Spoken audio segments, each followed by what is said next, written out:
This enteric nervous system controls everything that has to do with the GIT. Alright, the enteric nervous system.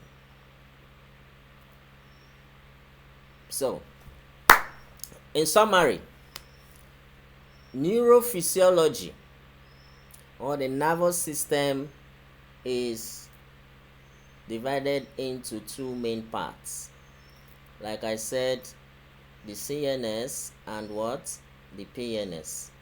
When we talk about the CNS, we are talking about structures in the brain and the physiology of the spinal cord.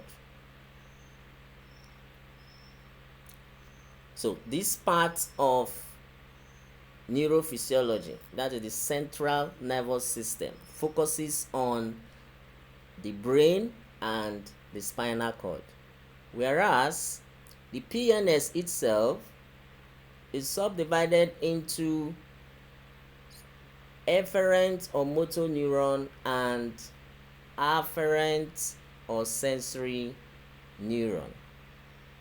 This is the aspect of physiology that deals with sensory physiology.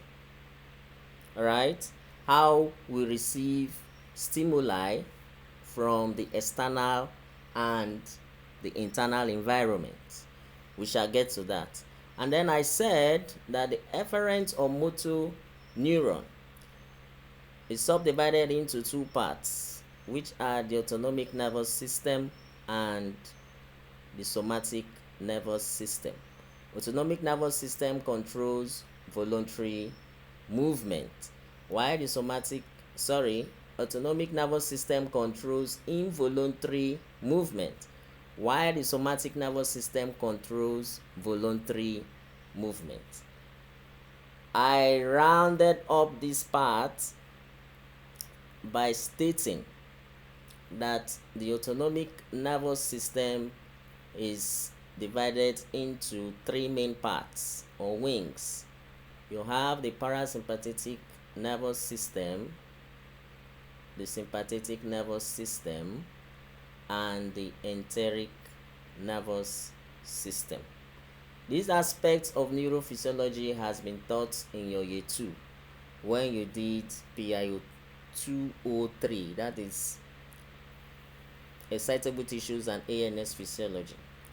And the enteric nervous system, which is also a part of the autonomic nervous system, controls GIT motility. Alright, that is more advanced, and I believe that the lecturer who taught you GIT must have touched on that. Who taught you guys GIT, please? Cosreb, who taught you GIT?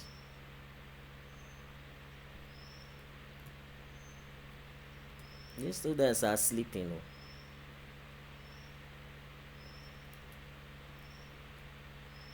Sarah, who taught you GIT?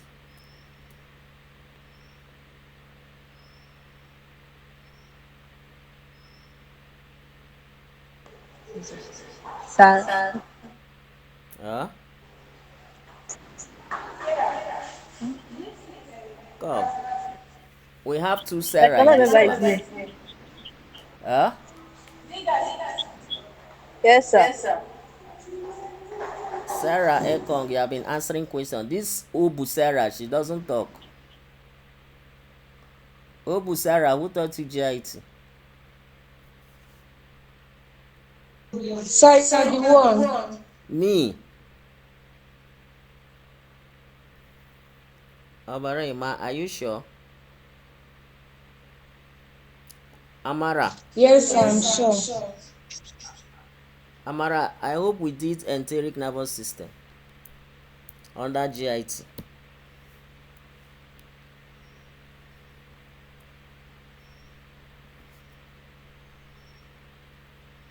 Who is this Rain Amara? Amarachi.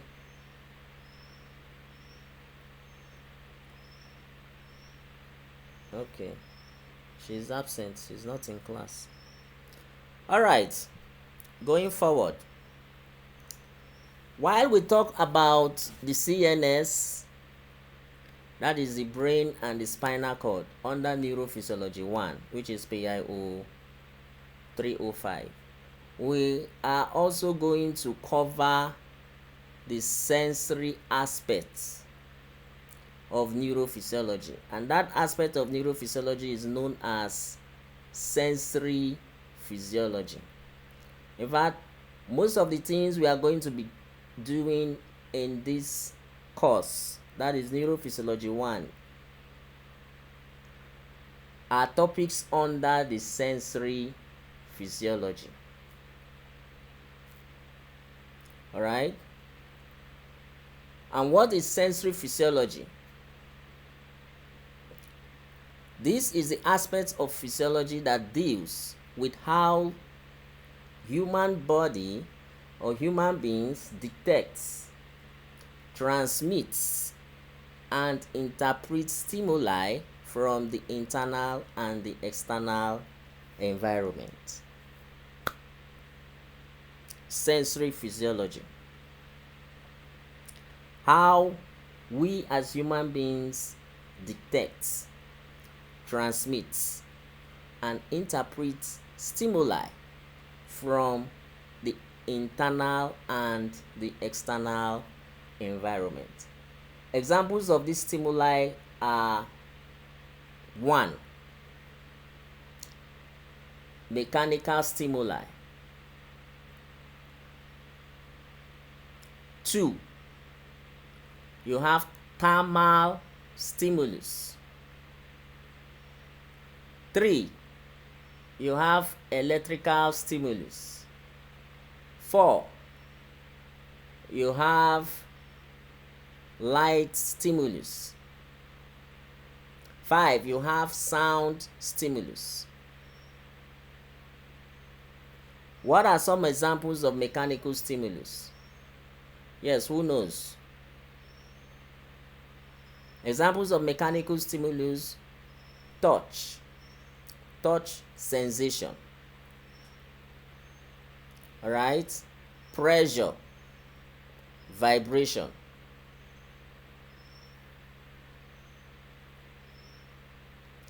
Okay,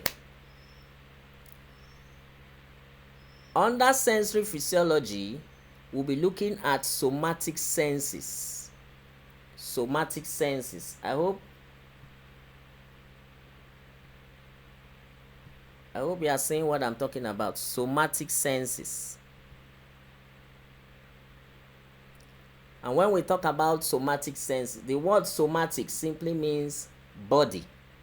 All right, soma, from the word soma, we have somatic sensations.